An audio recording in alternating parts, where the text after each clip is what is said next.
Et oui, l'estimation gratuite, c'est fini. Ce qui était une force pour les agents immobiliers, un levier pour capter des prospects vendeurs, créer du lien, est devenu maintenant une faiblesse. C'est pas moi qui le dis, ce sont les chiffres. D'ailleurs, regardez sur vos sites internet combien vous ont rapporté ces fameuses pages d'estimation gratuite cette année. Et donc on voit bien qu'en 2024, les estimations gratuites ont convaincu moins de vendeurs que les années précédentes. D'ailleurs, je suis prêt à parier que la situation va empirer en 2025 et les années qui suivent. Alors pourquoi continuer à faire la même chose qu'il y a 10 ans puisque ça ne marche plus? Et pourquoi aujourd'hui le marché a tant évolué?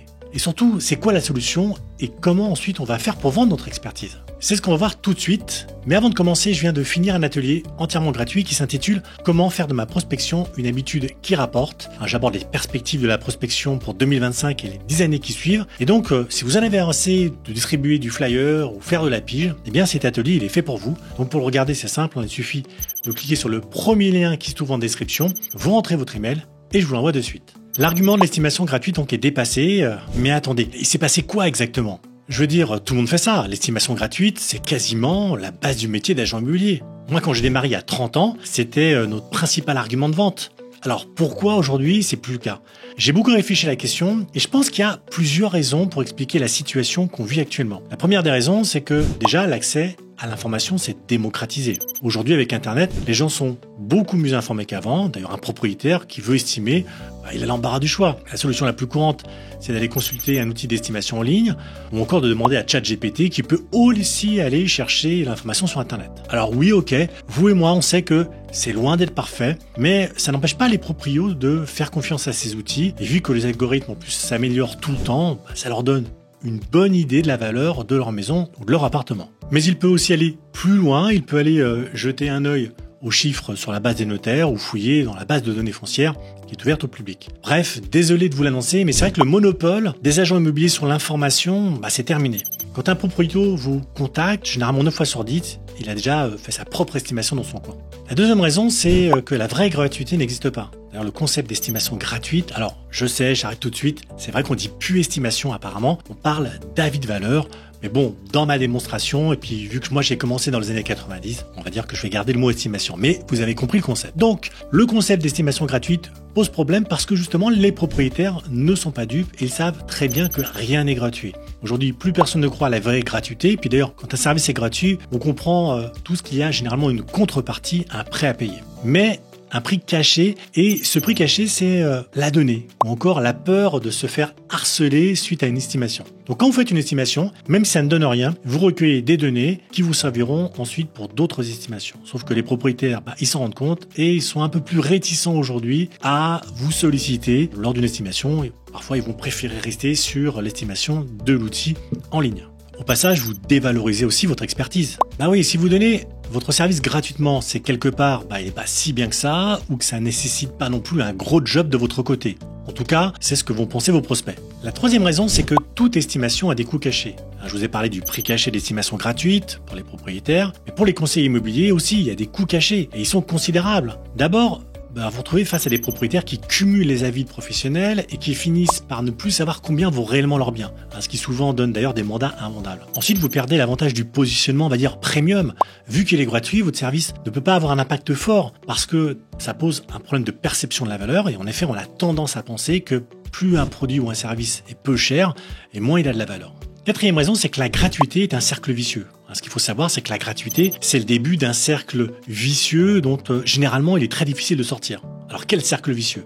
Plus vous faites d'estimation et moins vous avez déjà de temps à consacrer à chaque client ou à d'autres tâches. Et donc des clients pourraient aussi se transformer en mandats. Moins vous avez donc de temps et plus la qualité du service baisse. Plus la qualité du service baisse et plus vos vendeurs vont avoir tendance à négocier les honoraires. Et plus vous négociez vos honoraires, et moins vous avez de rentabilité. La cinquième et dernière raison, c'est que les attentes des clients ont changé. Les attentes des clients ont évolué parce que justement, ils sont mieux informés qu'avant. Dites-vous que les vendeurs ne cherchent plus seulement un prix, mais ce qu'ils veulent, c'est quelqu'un qui comprend leur projet et leurs problèmes. Quelqu'un qui mène une analyse approfondie de leurs biens, de ses qualités, de ses défauts et de son potentiel sur le marché. Le truc, c'est que l'estimation de base, ils peuvent la faire eux-mêmes sur le web. Donc, ils attendent autre chose de vous. Une expertise différenciante, une valeur ajoutée, quelque chose qu'ils ne peuvent pas obtenir par eux-mêmes. Et donc, ils ne veulent pas seulement une estimation de prix, ils veulent des conseils et un vrai accompagnement. Ils veulent se sentir soutenus dans leur projet. Bref, Oui, le marché a changé et dans ce nouvel environnement, l'estimation gratuite n'a plus sa place. Et si vous n'évoluez pas avec le marché, vous allez rester derrière. Alors, si l'estimation gratuite est dépassée, la question qui se pose, c'est OK, par quoi on la remplace? Qu'est-ce qu'on propose à la place? En fait, il n'est pas vraiment question de proposer autre chose. Ce qu'il faut, c'est donc de redonner de la valeur à votre expertise. C'est de proposer une estimation consentie, qui vous engage en tant que professionnel et qui engage le vendeur. Une estimation qui s'inscrit dans une vraie stratégie, avec une promesse forte, un système de conversion qui va pousser le prospect qualifié jusqu'au rendez-vous. Mais cette stratégie, il faut la mettre au point. Et ça suppose de prendre des mesures strictes, ça suppose de changer des choses tout de suite. D'abord, il va falloir arrêter de déléguer tous vos processus d'acquisition à des prestataires. Et par prestataire, j'entends bien sûr tout ce qui est portail d'annonces ou encore tous les outils qui vous permettent de faire des estimations en ligne. Parce que tout ça, c'est sympa, sauf que tout le monde s'en sert et donc il n'y a plus aucune valeur ajoutée. Parce qu'en plus, tout le monde a la même chose. Personne ne convainc plus, on va dire, de prospect en lui promettant, par exemple, de passer son annonce sur 10 portails ou que sais-je. Non, surtout qu'en plus de ça, si je prends l'exemple des portails, les données que vous leur transmettez, eux aussi les exploitent. Et ils sont plus à vous. Et donc, vous ne pouvez pas les travailler. Voilà, sauf que donc les données, c'est le carburant de votre business et ça, faut bien l'intégrer. Ensuite, il faut mettre en avant l'importance de l'estimation. Quand on fait une estimation, on fait bien plus que fixer un prix, parce qu'une estimation, c'est une stratégie patrimoniale. Le prix, c'est rien d'autre qu'un moyen pour atteindre une fin. Ce qui intéresse votre vendeur, ce n'est pas le prix auquel il peut vendre son bien, à strictement parler, c'est comment il va le vendre. Ici, vous avez un rôle important à jouer, transformer la vision que votre client a de son bien et de son projet. On peut dire d'ailleurs de passer d'une estimation technique à une estimation conseil. Ensuite, il va falloir trouver le message clé. Celui qui va résonner avec les attentes de votre vendeur, celui qui va vous différencier des concurrents. Laissez-moi vous donner un exemple. On pourrait dire par exemple, si votre bien valait 20% de plus une fois optimisé. Allez, on peut prendre notre accroche. L'estimation, c'est à peine 10% d'un processus de vente réussi. Ou encore, si vous faisiez de votre bien un patrimoine performant, encore, ne perdez plus d'argent entre votre estimation et votre projet d'achat. En gros, ce message, il va falloir le répéter encore et encore et sur un maximum de canaux. Mais attention, ce message va ne fonctionner que si vous l'appuyez sur 3 composantes qui sont pour moi les 3 piliers pour créer une offre irrésistible. Alors, le premier pilier, c'est déjà le pourquoi votre propriétaire, vend, c'est quoi son projet et c'est quoi son objectif rêvé. En gros, vous l'avez bien compris, ici l'idée c'est de définir sa situation, la situation actuelle dans laquelle il est et de définir la situation rêvée dans laquelle il aimerait être. Et vous, ce que vous avez au milieu, c'est tout simplement votre raison d'être. Ce sont toutes les étapes par lesquelles justement votre propriétaire va passer pour commencer du point A au point B. Ensuite, il va y avoir l'accompagnement transformationnel.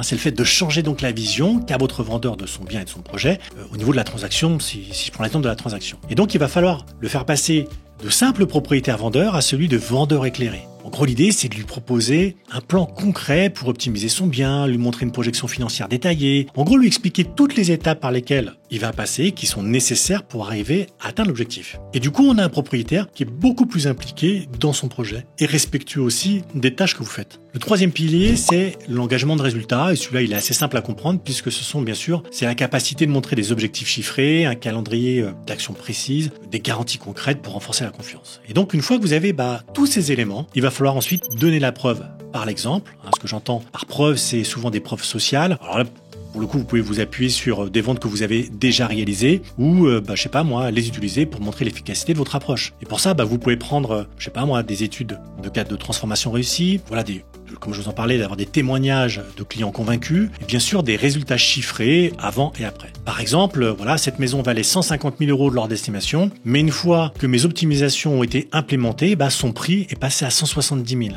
Ça y est, vous avez maintenant votre message, vos piliers, vos preuves, bref, vous avez tout pour créer une offre irrésistible complète. Maintenant, il va falloir marteler partout votre message, sur tous vos supports de communication. Et pour ça, vous pouvez produire des contenus qui vont pousser votre idée forte, ce qu'on appelle. Vous allez pouvoir aller chercher vos clients satisfaits, en faire aussi des ambassadeurs de votre vision. Ou enfin, vous devez faire de chaque estimation une vraie opportunité de pousser votre message. Voilà, c'est fini de communiquer sur la gratuité. Vous ne proposez plus seulement une estimation, mais vous allez proposer une offre complète. Et dans cette offre d'ailleurs, l'estimation n'est qu'une composante, n'est qu'une étape. Et donc ici, l'idée clé, l'idée, c'est de passer d'une prestation technique, l'estimation, à une expertise qui apporte de la valeur au client. Et donc cette idée, elle devient le fil conducteur de l'ensemble de votre communication et de votre relation client. Mais attention, cette offre irrésistible, il faut la construire. Il est temps que je vous explique comment faire en 3 étapes, même 4 étapes. La première étape, vous devez